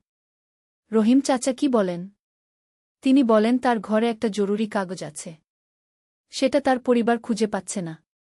আমি তাদের বলে দিয়েছি সত্যি? হ্যাঁ। তারা খুঁজে পেয়েছে। সেটা ছিল তার ইন্স্যুরেন্সের কাগজ। আমি আরও অবাক হলাম। রহিম চাচার পরিবার সত্যিই বলেছিল যে তারা তার ইন্স্যুরেন্সের কাগজ হারিয়ে ফেলেছে। তাহলে সাকিব সত্যি বলছে? মা, সাকিব বলল, তুমি কাউকে বলো না। আমি চাই না মানুষে আমার সম্পর্কে ভুল ভাবুক। আমি কথা দিলাম। কিন্তু মনের মধ্যে একটা ভয় কাজ করতে লাগল। সেই দিনই সন্ধ্যায় আরও অদ্ভুত ঘটনা ঘটল। সায়রা স্কুল থেকে ফিরে কাঁদতে কাঁদতে এলো। কি হয়েছে মা? আমি জিজ্ঞেস করলাম। আমাদের ক্লাসের রিমা মারা গেছে, সায়রা কাঁদতে কাঁদতে বলল। কি? কি করে? অ্যাক্সিডেন্ট হয়েছে। রিকশায় স্কুল যাওয়ার সময় আমি খুব দুঃখ পেলাম। রিমা খুব ভালো মেয়ে ছিল। রাতের বেলায় সাকিব আমার কাছে এলো। তার মুখ ফ্যাকাশে। মা, রিমা আমার কাছে এসেছে কি? সে বলছে তার মা খুব কাঁদছে। সে চায় তার মাকে বলতে যে সে ভালো আছে আমার গা ছমছম করে উঠল। তুই কি বলছিস সাকিব? মা, রিমা বলেছে তার মায়ের কাছে একটা বার্তা পৌঁছে দিতে কি বার্তা? সে বলেছে তার মা যেন তার ড্রয়ারের তলায় লুকানো চিঠিটা খুঁজে বের করে। সেখানে সে তার মায়ের জন্য কিছু লিখেছে আমি সিদ্ধান্ত নিলাম পরীক্ষা করে দেখব। পরদিন আমি রিমার মায়ের কাছে গেলাম। আপা, আমি বললাম, একটা কথা বলি। রিমা কি তার ড্রয়ারে কোনো চিঠি রেখেছিল? রিমার মা অবাক হয়ে বলল, আমি তো খুঁজে দেখিনি। কেন? একবার দেখুন তো আমরা রিমার রুমে গিয়ে ড্রয়ার খুললাম। নিচের দিকে একটা চিঠি পেলাম। রিমার মা চিঠি পড়ে কাঁদতে লাগলেন। সেখানে রিমা লিখেছিল, মা, আমি তোমাকে খুব ভালোবাসি। তুমি আমার জন্য দুঃখ করো না। আমি সবসময় তোমার পাশে থাকব। রিমার মা আমাকে জড়িয়ে ধরে বললেন, তুমি কি করে জানলে? আমি কি বলবো? সাকিবের কথা বলবো। সেই রাতে সাকিব বলল, মা, রিমা এখন খুশি। সে বলেছে তার মা এখন আর কাঁদবে না আমি বুঝে গেলাম সাকিব সত্যিই অতীন্দ্রিয় ক্ষমতার অধিকারী। কিন্তু এই ক্ষমতা কি তার জন্য নিরাপদ? পরের কয়েক সপ্তাহে সাকিবের আচরণ আরও অদ্ভুত হয়ে উঠল। সে রাতের বেলায় জেগে থাকত। দিনে ক্লান্ত থাকত। একদিন রিনা এসে বলল, আন্টি, সাকিব নাটকে এসে অভিনয় করে। কিন্তু সে এত জোরে চিৎকার করে যে সবাই ভয় পেয়ে যায়। আমি বুঝলাম সাকিবের মানসিক অবস্থা খারাপ হয়ে যাচ্ছে। সেই রাতে আমি তার সাথে কথা বললাম। সাকিব, তুই কি অসুস্থ বোধ করছিস? মা, সে বলল, আমার কাছে এখন অনেক মৃত মানুষ আসে। তারা সবাই কিছু না কিছু চায়। আমি ক্লান্ত হয়ে পড়েছি তুই তাদের কথা শুনিস কেন? আমি পারি না মা। তারা আমাকে ছেড়ে যায় না আমি ঘাবড়ে গেলাম আমার ছেলের এই অবস্থা দেখে। পরদিন আমি একজন মানসিক চিকিৎসকের কাছে নিয়ে গেলাম। ডাক্তার সাকিবের সাথে অনেকক্ষণ কথা বললেন। তারপর আমাকে ডেকে বললেন, আপনার ছেলের মধ্যে স্কিজোফ্রেনিয়ার লক্ষণ দেখা যাচ্ছে না। তবে সে অতিরিক্ত স্ট্রেসে আছে কি করব? তাকে কিছুদিন বিশ্রাম দিন। আর যেসব অস্বাভাবিক বিষয় নিয়ে সে ভাবে সেগুলো থেকে দূরে রাখুন আমি বাড়ি ফিরে সাকিবের সাথে কথা বললাম। তুই কিছুদিন এই অতীন্দ্রিয় বিষয় নিয়ে ভেব না। নাটকে মন দাও। সাকিব বলল, আমি চেষ্টা করব মা কিন্তু সেই রাতেই আবার অদ্ভুত ঘটনা ঘটল। আমি দেখলাম সাকিব বাগানে দাঁড়িয়ে কারো সাথে কথা বলছে। কিন্তু সেখানে কেউ নেই। আমি কাছে গেলাম। কার সাথে কথা বলছিস? সাকিব চমকে উঠল। কেউ নেই মাগে। কিন্তু আমি দেখলাম তুই কথা বলছিস গু। সে মাথা নিচু করে বলল, আমি নিজের সাথে কথা বলছিলাম গু। আমি বুঝলাম সে মিথ্যা বলছে। পরদিন আমি সোহেলের সাথে পুরো বিষয়টা নিয়ে আলোচনা করলাম। সোহেল বলল, আমার মনে হয় সাকিব কোনো মানসিক সমস্যায় ভুগছে। আমাদের আরও ভালো চিকিৎসকের কাছে নিয়ে যেতে হবে গু। কিন্তু সেই রাতেই সবকিছু পাল্টে গেল। রাত 2টার সময় আমি একটা চিৎকার শুনলাম সাকিবের রুম থেকে। আমি দৌড়ে গিয়ে দেখি সাকিব বিছানায় বসে কাঁপছে। কি হয়েছে মা? সে ভয়ে ভয়ে বলল, আমি একটা ভুল করে ফেলেছি গু। কি ভুল? আমি একটা খারাপ আত্মাকে ডেকে ফেলেছি। সে এখন আমার পিছু নেয়নি গু। আমার রক্ত ঠান্ডা হয়ে গেল। কি বলছিস তুই? আমি আজ একটা পুরনো বই পড়ছিলাম। সেখানে মৃত আত্মা ডাকার মন্ত্র ছিল। আমি কৌতূহলে পড়ে ফেলেছি গু। তারপর একটা ভয়ঙ্কর ছায়া এসেছে। সে বলেছে এখন সে এই বাড়িতে থাকবে গি। আমি আর সহ্য করতে পারলাম না। সাকিব, তুই কি করেছিস? সেই মুহূর্তে পুরো বাড়িতে অদ্ভুত একটা ঠান্ডা হাওয়া বইতে লাগল। সায়রা তার রুম থেকে ভয়ে চিৎকার করে উঠল। আমরা সবাই একসাথে বসে থাকলাম। সাকিব বলল, মা, আমি এই আত্মাকে ফেরত পাঠানোর উপায় খুঁজছি গু। কি করতে হবে? আমাকে একটা বিশেষ পুজো করতে হবে। আর সেই আত্মাকে বিদায় দিতে হবে গু। পরদিন সকালে আমি একজন তান্ত্রিকের সন্ধান করলাম।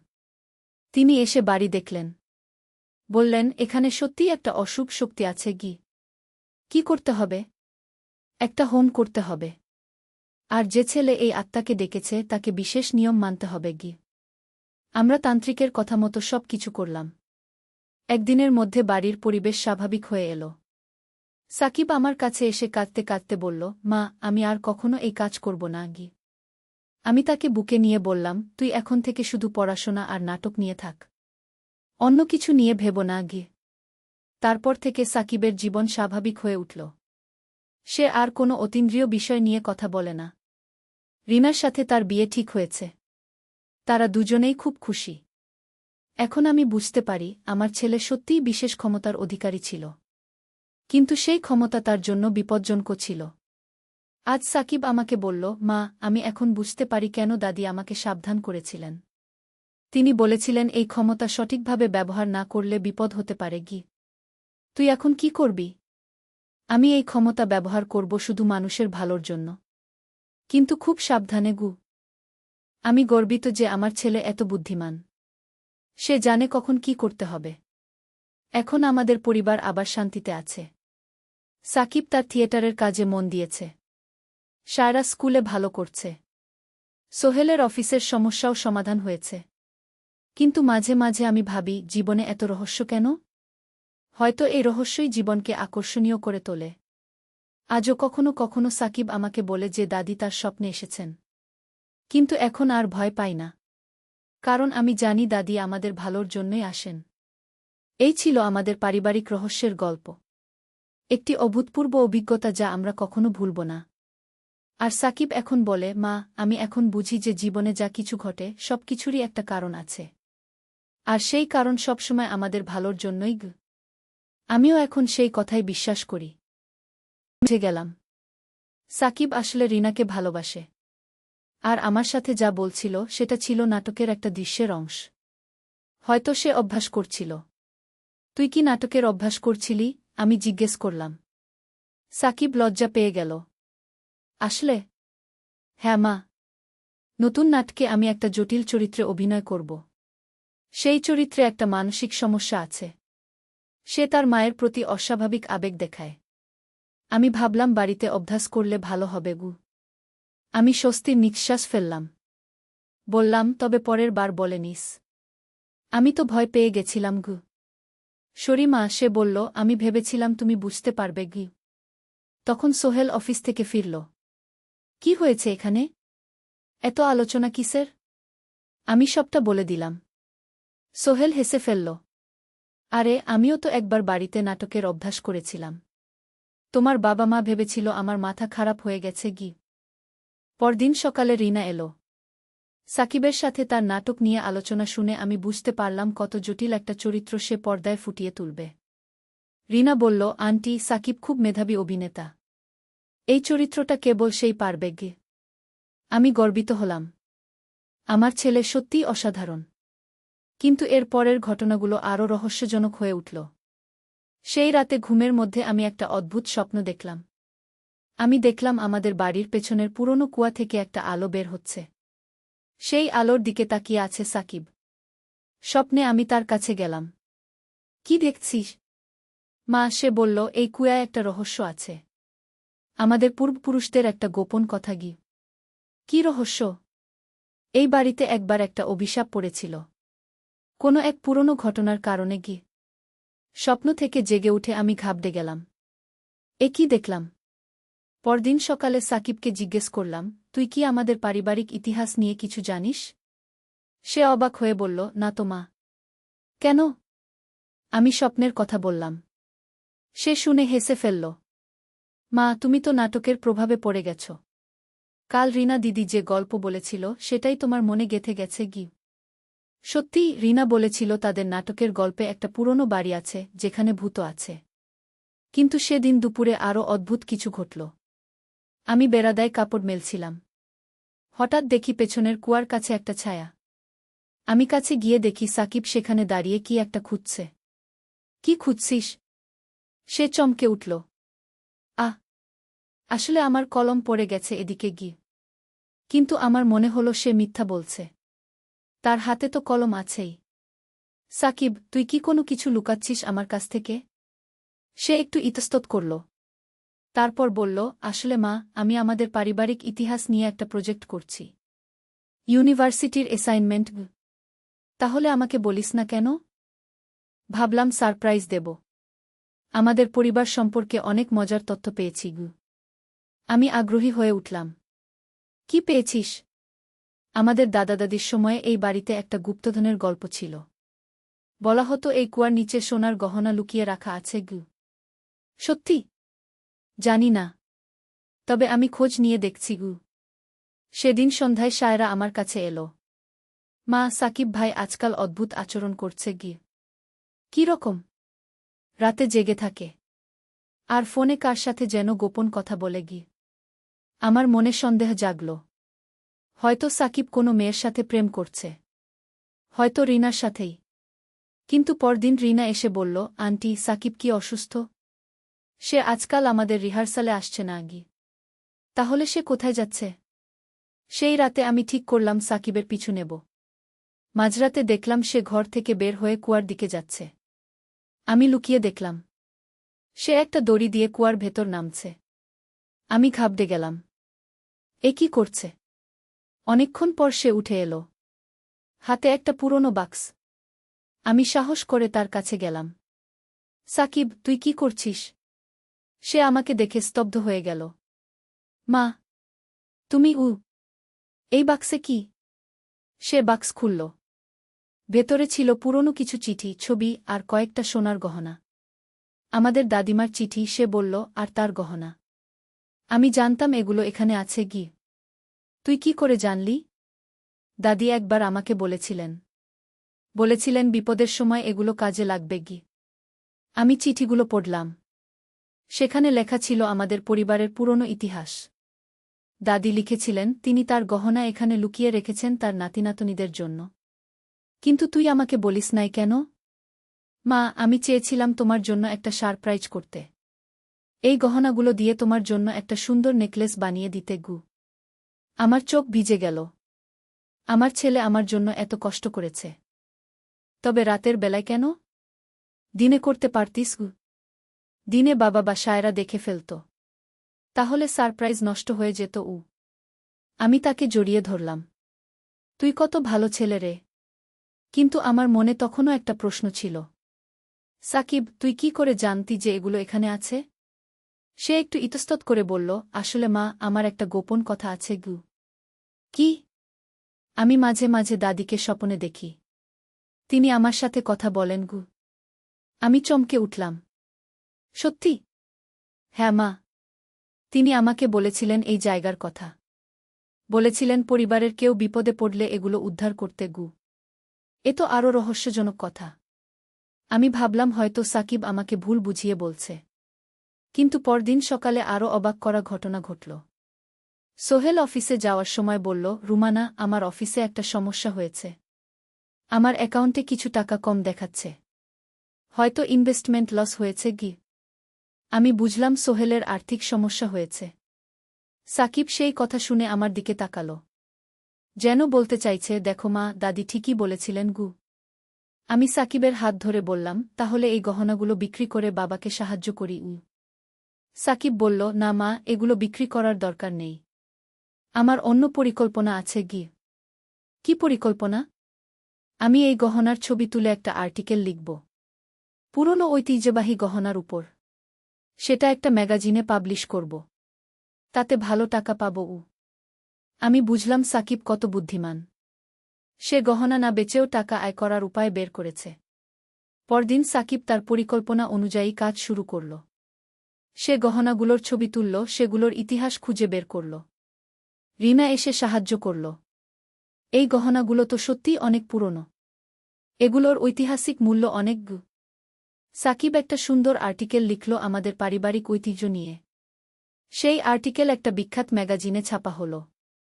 শুধু তাই নয়, সেই আর্টিকেল দেখে একটা মিউজিয়াম থেকে ফোন এলো। তারা বলল, আমাদের গহনাগুলো প্রদর্শনীতে রাখতে চায়। তার জন্য তারা ভালো টাকা দেবে। সোহেলের আর্থিক সমস্যার সমাধান হয়ে গেল। আমরা সবাই খুশি হলাম। কিন্তু রহস্য এখানেই শেষ নয়। সেই রাতে আমি আবার স্বপ্ন দেখলাম আমার দাদি আমার কাছে এসেছেন। রুমানা, তিনি বললেন, আমি তোমার ছেলের মাধ্যমে তোমাদের সাহায্য করেছি গু। দাদি, আপনি সত্যিই সাকিবের স্বপ্নে আসেন? হ্যাঁ বেটি। সাকিব আমাদের পরিবারের বিশেষ ছেলে। তার মধ্যে অতীন্দ্রিয় ক্ষমতা আছে। সে মৃত আত্মাদের সাথে যোগাযোগ করতে পারে গু। স্বপ্ন থেকে জেগে উঠে আমি আরও চিন্তিত হয়ে পড়লাম। এসব কি ঘটছে? পরদিন সকালে সাকিবকে জিজ্ঞেস করলাম, তুই কি সত্যিই দাদিকে স্বপ্নে দেখিস? সে একটু লজ্জা পেয়ে বলল, মা, তুমি বিশ্বাস করবে না গি। বলো তো। আমি ছোটবেলা থেকেই মৃত মানুষদের দেখতে পাই। তারা আমার সাথে কথা বলে। দাদিও আমার সাথে মাঝে মাঝে কথা বলেন। আমি হতবাক হয়ে গেলাম। সত্যি বলছিস? হ্যাঁ মা। তবে আমি কাউকে বলি না। মানুষে ভাবে আমি পাগল। আর কার কার সাথে কথা বলিস? আমাদের নানাজি। তিনি মাঝে মাঝে আসেন। আর পাশের বাড়ির রহিম চাচা। উনি গত বছর মারা গেছেন। কিন্তু মাঝে মাঝে আমার কাছে আসেন গু। এ তো আরও অবিশ্বাস্য কথা। কিন্তু সাকিব যেভাবে বলছে, মনে হচ্ছে সে মিথ্যা বলছে না। রহিম চাচা কি বলেন? তিনি বলেন তার ঘরে একটা জরুরি কাগজ আছে। সেটা তার পরিবার খুঁজে পাচ্ছে না। আমি তাদের বলে দিয়েছি গু। সত্যি? হ্যাঁ। তারা খুঁজে পেয়েছে। সেটা ছিল তার ইন্স্যুরেন্সের কাগজ গু। আমি আরও অবাক হলাম। রহিম চাচার পরিবার সত্যিই বলেছিল যে তারা তার ইন্স্যুরেন্সের কাগজ হারিয়ে ফেলেছে। তাহলে সাকিব সত্যি বলছে? মা, সাকিব বলল, তুমি কাউকে বলো না। আমি চাই না মানুষে আমার সম্পর্কে ভুল ভাবুক গো। আমি কথা দিলাম। কিন্তু মনের মধ্যে একটা ভয় কাজ করতে লাগল। সেই দিনই সন্ধ্যায় আরও অদ্ভুত ঘটনা ঘটল। সায়রা স্কুল থেকে ফিরে কাঁদতে কাঁদতে এলো। কি হয়েছে মা? আমি জিজ্ঞেস করলাম। আমাদের ক্লাসের রিমা মারা গেছে, সায়রা কাঁদতে কাঁদতে বলল। কি? কি করে? অ্যাক্সিডেন্ট হয়েছে। রিকশায় স্কুল যাওয়ার সময়। আমি খুব দুঃখ পেলাম। রিমা খুব ভালো মেয়ে ছিল। রাতের বেলায় সাকিব আমার কাছে এলো। তার মুখ ফ্যাকাশে। মা, রিমা আমার কাছে এসেছে গি। কি? সে বলছে তার মা খুব কাঁদছে। সে চায় তার মাকে বলতে যে সে ভালো আছে গি। আমার গা ছমছম করে উঠল। তুই কি বলছিস সাকিব? মা, রিমা বলেছে তার মায়ের কাছে একটা বার্তা পৌঁছে দিতে গু। কি বার্তা? সে বলেছে তার মা যেন তার ড্রয়ারের তলায় লুকানো চিঠিটা খুঁজে বের করে। সেখানে সে তার মায়ের জন্য কিছু লিখেছে গু। আমি সিদ্ধান্ত নিলাম পরীক্ষা করে দেখব। পরদিন আমি রিমার মায়ের কাছে গেলাম। আপা, আমি বললাম, একটা কথা বলি। রিমা কি তার ড্রয়ারে কোনো চিঠি রেখেছিল? রিমার মা অবাক হয়ে বলল, আমি তো খুঁজে দেখিনি। কেন? একবার দেখুন তো। আমরা রিমার রুমে গিয়ে ড্রয়ার খুললাম। নিচের দিকে একটা চিঠি পেলাম। রিমার মা চিঠি পড়ে কাঁদতে লাগলেন। সেখানে রিমা লিখেছিল, মা, আমি তোমাকে খুব ভালোবাসি। তুমি আমার জন্য দুঃখ করো না। আমি সবসময় তোমার পাশে থাকব। রিমার মা আমাকে জড়িয়ে ধরে বললেন, তুমি কি করে জানলে? আমি কি বলবো? সাকিবের কথা বলবো। সেই রাতে সাকিব বলল, মা, রিমা এখন খুশি। সে বলেছে তার মা এখন আর কাঁদবে না। আমি বুঝে গেলাম সাকিব সত্যিই অতীন্দ্রিয় ক্ষমতার অধিকারী। কিন্তু এই ক্ষমতা কি তার জন্য নিরাপদ? পরের কয়েক সপ্তাহে সাকিবের আচরণ আরও অদ্ভুত হয়ে উঠল। সে রাতের বেলায় জেগে থাকত, দিনে ক্লান্ত থাকত। একদিন রিনা এসে বলল, আন্টি, সাকিব নাটকে এসে অভিনয় করে। কিন্তু সে এত জোরে চিৎকার করে যে সবাই ভয় পেয়ে যায়। আমি বুঝলাম সাকিবের মানসিক অবস্থা খারাপ হয়ে যাচ্ছে। সেই রাতে আমি তার সাথে কথা বললাম। সাকিব, তুই কি অসুস্থ বোধ করছিস? মা, সে বলল, আমার কাছে এখন অনেক মৃত মানুষ আসে। তারা সবাই কিছু না কিছু চায়। আমি ক্লান্ত হয়ে পড়েছি। তুই তাদের কথা শুনিস কেন? আমি পারি না মা। তারা আমাকে ছেড়ে যায় না। আমি ঘাবড়ে গেলাম আমার ছেলের এই অবস্থা দেখে। পরদিন আমি একজন মানসিক চিকিৎসকের কাছে নিয়ে গেলাম। ডাক্তার সাকিবের সাথে অনেকক্ষণ কথা বললেন। তারপর আমাকে ডেকে বললেন, আপনার ছেলের মধ্যে স্কিজোফ্রেনিয়ার লক্ষণ দেখা যাচ্ছে না। তবে সে অতিরিক্ত স্ট্রেসে আছে। কি করব? তাকে কিছুদিন বিশ্রাম দিন। আর যেসব অস্বাভাবিক বিষয় নিয়ে সে ভাবে সেগুলো থেকে দূরে রাখুন। আমি বাড়ি ফিরে সাকিবের সাথে কথা বললাম। তুই কিছুদিন এই অতীন্দ্রিয় বিষয় নিয়ে ভেব না। নাটকে মন দাও। সাকিব বলল, আমি চেষ্টা করব মা। কিন্তু সেই রাতেই আবার অদ্ভুত ঘটনা ঘটল। আমি দেখলাম সাকিব বাগানে দাঁড়িয়ে কারো সাথে কথা বলছে। কিন্তু সেখানে কেউ নেই। আমি কাছে গেলাম। কার সাথে কথা বলছিস? সাকিব চমকে উঠল। কেউ নেই মা। কিন্তু আমি দেখলাম তুই কথা বলছিস। সে মাথা নিচু করে বলল, আমি নিজের সাথে কথা বলছিলাম। আমি বুঝলাম সে মিথ্যা বলছে। পরদিন আমি সোহেলের সাথে পুরো বিষয়টা নিয়ে আলোচনা করলাম। সোহেল বলল, আমার মনে হয় সাকিব কোনো মানসিক সমস্যায় ভুগছে। আমাদের আরও ভালো চিকিৎসকের কাছে নিয়ে যেতে হবে। কিন্তু সেই রাতেই সবকিছু পাল্টে গেল। রাত 2টার সময় আমি একটা চিৎকার শুনলাম সাকিবের রুম থেকে। আমি দৌড়ে গিয়ে দেখি সাকিব বিছানায় বসে কাঁপছে। কি হয়েছে মা? সে ভয়ে ভয়ে বলল, আমি একটা ভুল করে ফেলেছি। কি ভুল? আমি একটা খারাপ আত্মাকে ডেকে ফেলেছি। সে এখন আমার পিছু নেয়নি। আমার রক্ত ঠান্ডা হয়ে গেল। কি বলছিস তুই? আমি আজ একটা পুরনো বই পড়ছিলাম। সেখানে মৃত আত্মা ডাকার মন্ত্র ছিল। আমি কৌতূহলে পড়ে ফেলেছি। তারপর একটা ভয়ঙ্কর ছায়া এসেছে। সে বলেছে এখন সে এই বাড়িতে থাকবে। আমি আর সহ্য করতে পারলাম না। সাকিব, তুই কি করেছিস? সেই মুহূর্তে পুরো বাড়িতে অদ্ভুত একটা ঠান্ডা হাওয়া বইতে লাগল। সায়রা তার রুম থেকে ভয়ে চিৎকার করে উঠল। আমরা সবাই একসাথে বসে থাকলাম। সাকিব বলল, মা, আমি এই আত্মাকে ফেরত পাঠানোর উপায় খুঁজছি। কি করতে হবে? আমাকে একটা বিশেষ পুজো করতে হবে। আর সেই আত্মাকে বিদায় দিতে হবে। পরদিন সকালে আমি একজন তান্ত্রিকের সন্ধান করলাম। তিনি এসে বাড়ি দেখলেন। বললেন, এখানে সত্যিই একটা অশুভ শক্তি আছে। কি করতে হবে? একটা হোম করতে হবে। আর যে ছেলে এই আত্মাকে ডেকেছে তাকে বিশেষ নিয়ম মানতে হবে। আমরা তান্ত্রিকের কথা মতো সব কিছু করলাম। একদিনের মধ্যে বাড়ির পরিবেশ স্বাভাবিক হয়ে এল।